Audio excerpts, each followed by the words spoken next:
for that. Absolutely, and especially in the brains. Yes. You know, oh my heavens. Well, this is quite true. You run into this in the martial arts world, and we have to acknowledge that I've done martial arts for a number of decades. Mm-hmm. And those people that get into it, there's a whole number of exercises that age 52 I would not touch. I know they would be fatal. What did you study? I've taken, my favorite is Aikido.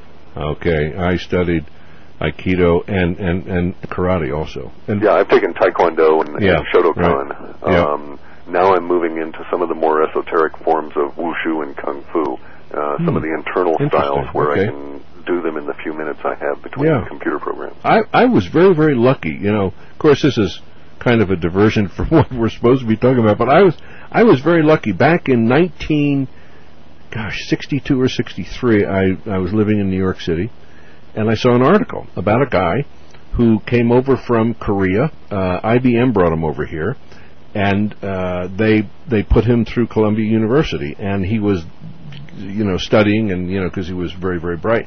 And he was at a bar one night, and a lot of the members of the Columbia University football team were there, and they had been drinking, and they started to make fun of him because he didn't speak English very well, and he didn't want to get in trouble. But 5 of the guys started to mess around with him, and he put 4 in the hospital, and 1 he hurt.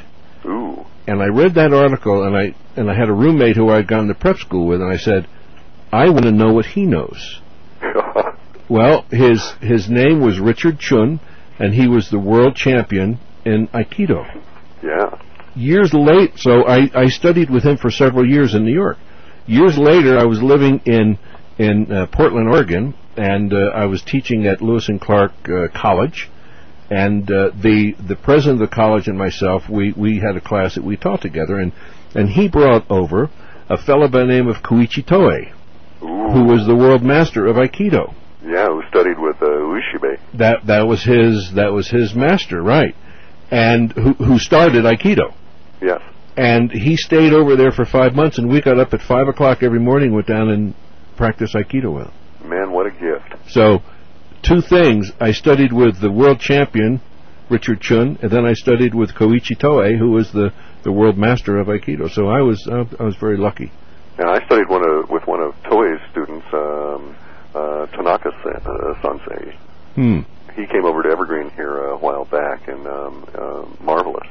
Age 72, and was just flipping us around like we didn't even. Oh, I know it. When I was out in Portland, I had 2 of my students from my mind development class from your area in Seattle, and they owned a gym, and they came down for one of these demonstrations. Cliff, I'm telling you, one guy was about 6'4", and the other guy was 6'3". These were bodybuilders, weightlifters, and fantastic athletes. And Koichi Toei, who was about 5'1", stood between them. And he said, in his broken English, "Pick me up." And do you know, these guys together could not budge him. Ooh, I love those exercises. Oh, my goodness gracious. Now, interesting, because here we are, we're getting into an area which truly does fit in with everything we've been talking about tonight, and that is the power of the mind, the direction of energy. Years later, I put together a program that I teach the mental aspect of golf.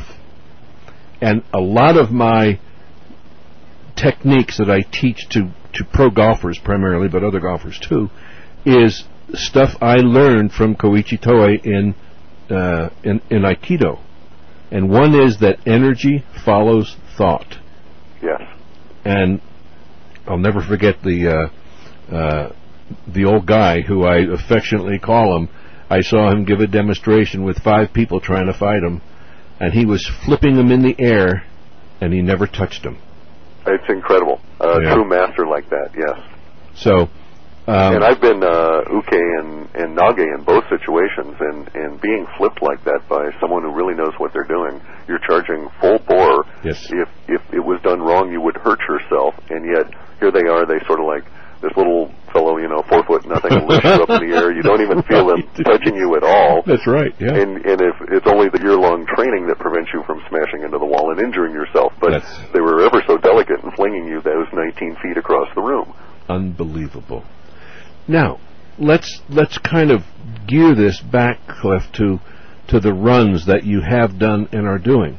Yes. What does it say about the future development of humanity, where we're going, what we are going to be able to do? Because this stuff that we're talking about, the martial arts, has been around for hundreds of years, if not over thousands of years. Yeah. Where and what does it say about humanity's potential? Maybe not where we are or where we will be, but at least what our potential is. Well, if we go back again to the Sanskrit, they say once you reach a certain point in terms of the number of humans that are dipping out of that bucket, you get this crescendo event. And their description of the crescendo event in many ways could certainly be applied to the times we find ourselves in. And one of the things that some of the Sanskrit literature alludes to is that in this time of where you have the same number of humans as you have the brain cells in a single human, or about 10 billion, we're going to get to the point where literally a new form of consciousness will evolve, simply because we have enough humans available.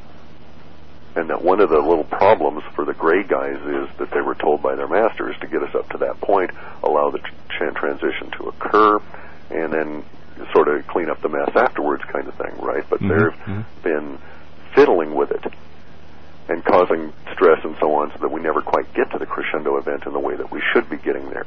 Because imagine a situation where our whole planet with 10 billion people, and what if we had all gone to your form of mind training schools, or if we'd all done Aikido, or we're all doing yoga, or whatever it was that fit for all of us, and we weren't, burning our brains out on neurotoxins like aspartame and TV. Well, we would certainly have a different society entirely. Boy, could we ever. I mean, can you imagine, number one, the problems that the youths of today have worldwide, they would not have. Correct. The opening of the... Just forget the spiritual aspect of it for a minute. The opening of the concepts of the powers that they have within them, individually and collectively. Yes, my gosh, wouldn't and that here be we're not even teaching our kids mind control. Rather, we teach them this insipid, watered down, as you say, deliberately dumbed down material in our schooling. Now, let's go back to one other enlightened individual, Mark Twain, who said, it's a wise man that does not allow his schooling to interfere with his education. Isn't that true? And that really is, and we find that a lot of these wise and if we want to call them enlightened individuals also fit this pattern that was described in Sanskrit literature. So I know I'm sort of beating around the bush at this point, right? And I use those words quite deliberately, because what if we were in a situation where some of our work might suggest certain things were occurring, but I don't know if it's in the general good that knowledge comes out, because some people that are certainly listening, I don't want them to know. They may well know that, but I'm not aware of it. Yeah. Is that clear as mud? Oh, man. Well, yes, because I totally understand what you're saying.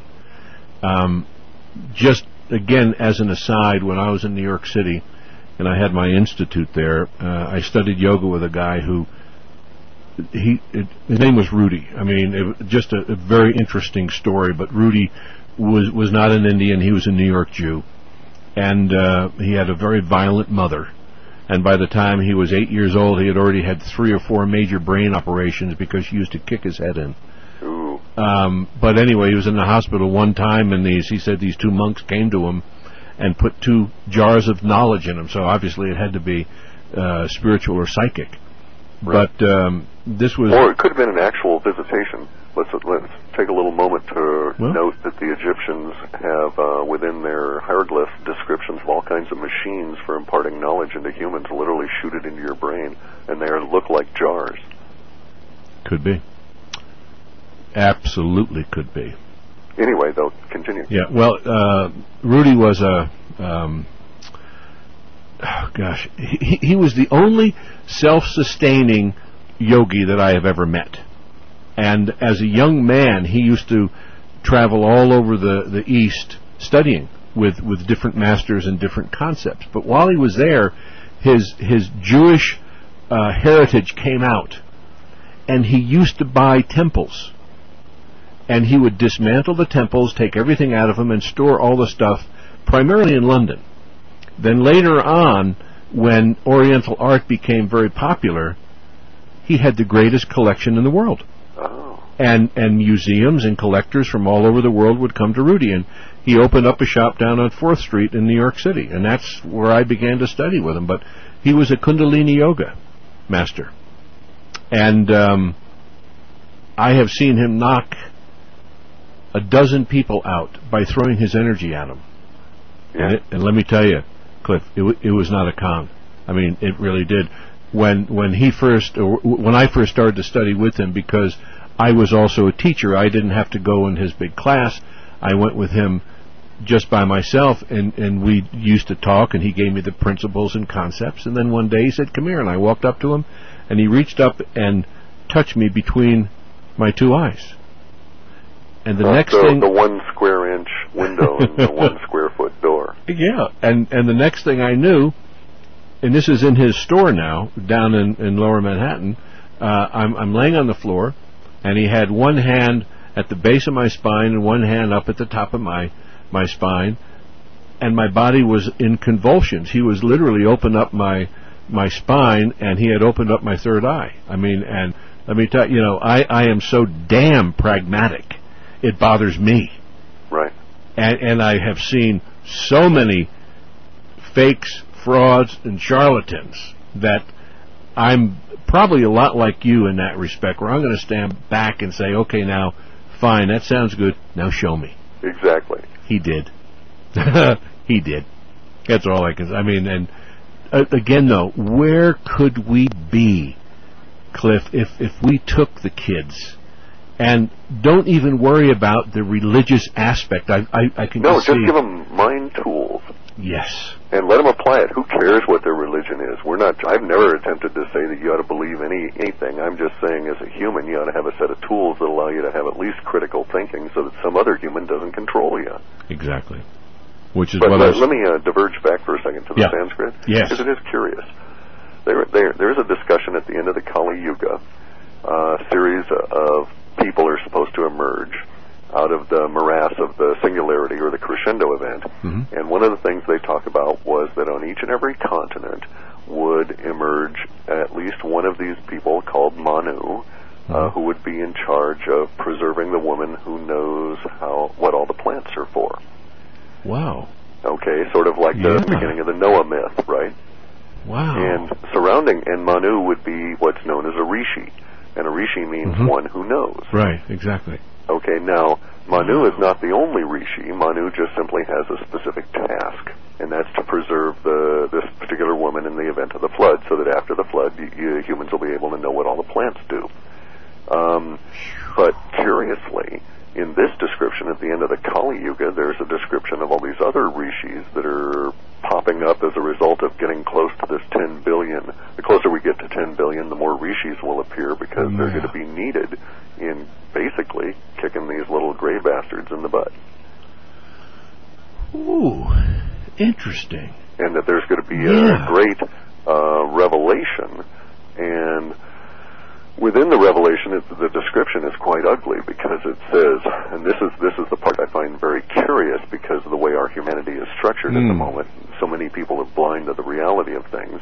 But the description within the Sanskrit says that 3/4 of all humans will go insane. From a sudden burst of knowledge that basically their whole existence has been one long lie, and the context in which they've lived has been one vast construction of deception. What do you think their definition of insanity is? Oh, it's quite vivid. I mean, these people, when they wrote this stuff, they didn't